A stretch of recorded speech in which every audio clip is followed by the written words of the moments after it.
मुझे सबसे ज्यादा पसंद तुम्हारी ये आंखें, বুকের মাঝে জায়গা যে দিলে ভালোবাসে যতন সে খারাপ যেন কইরা ভালোবাসে, ভাঙে কারণ অন্তর। সব যারা আমাকে পছন্দ মানে বড়ই স্বার্থপর রে, বড়ই স্বার্থপর।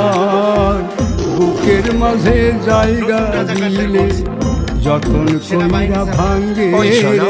অন্তর। তুমি ওই লোক না যারা দেখায় তো বেশ। আমি তাকে অচেনা এক চেয়েছি, সে আমার জংলা ভাই। পাখি যে আমাকে যতন চেয়েছে, কইরা আমি বুকে ভালোবাসে, রাখছি, সে খারাপ যেন বুকের ভালোবাসে, পাজর ভাঙ্গা কারণ সে সব যে সাজায় বর্তমানে যারা রিলেশন আছে ঘরে, তাদের জন্য আমার একটা সাজায়